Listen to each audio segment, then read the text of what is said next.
আসন্ন লোকসভা নির্বাচনে জোড়া ফুলের প্রার্থী তালিকা ঘোষণার পরপরই শুরু হয়ে গেছে প্রচারের তোড়জোড়। কালনা শহর তৃণমূল যুব কংগ্রেসের উদ্যোগে বর্ধমান পূর্ব লোকসভা কেন্দ্রে তৃণমূল কংগ্রেস মনোনীত প্রার্থী ডক্টর শর্মিলা সরকারের সমর্থনে চলছে দেওয়াল লিখনের কাজ।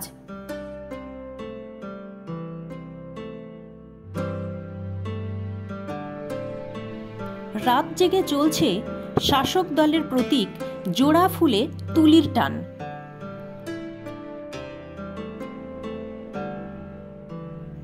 পুরো উদ্যমে রাত জেগে দায়িত্বের সঙ্গে নিজেদের এলাকায় দেওয়াল লিখনের কাজ চালিয়ে যাচ্ছে কালনা শহর তৃণমূল যুব কংগ্রেস। আসুন এ নিয়ে শুনে নেব কালনা শহর তৃণমূল যুব কংগ্রেসের সভাপতি সৌরভ হালদারের বক্তব্য। লোকসভা কেন্দ্রের তৃণমূল কংগ্রেস মনোনীত প্রার্থী ডাক্তার শর্মিলা সরকার, তারই সমর্থনে কালনা শহর তৃণমূল যুব কংগ্রেসের উদ্যোগে দেওয়াল লিখন চলছে।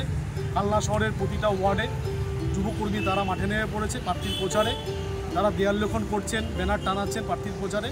জননেত্রী মমতা বন্দ্যোপাধ্যায় এবং জননেতা অভিষেক বন্দ্যোপাধ্যায়ের আশীর্বাদন্য প্রার্থী। আমাদের এই বর্ধমান পূর্ব লোকসভা কেন্দ্র থেকে ডক্টর শর্মিলা সরকার বিপুল ভোটে জয়যুক্ত হবেন এবং মমতা বন্দ্যোপাধ্যায়ের অভিষেক বন্দ্যোপাধ্যায়ের হাতকে শক্তিশালী করবেন। আমরা যুবকর্মীরা মমতা বন্দ্যোপাধ্যায়ের অভিষেক বন্দ্যোপাধ্যায়ের সাথে আছি, পাশে আছি। গোটা জেলা নয়, গোটা রাজ্যের সমস্ত সাধারণ মানুষ উন্নয়নের পাশে আছে। সকলকে জানাই পবিত্র রমজানের অনেক অনেক শুভেচ্ছা, অভিনন্দন। News wave India, Kalna.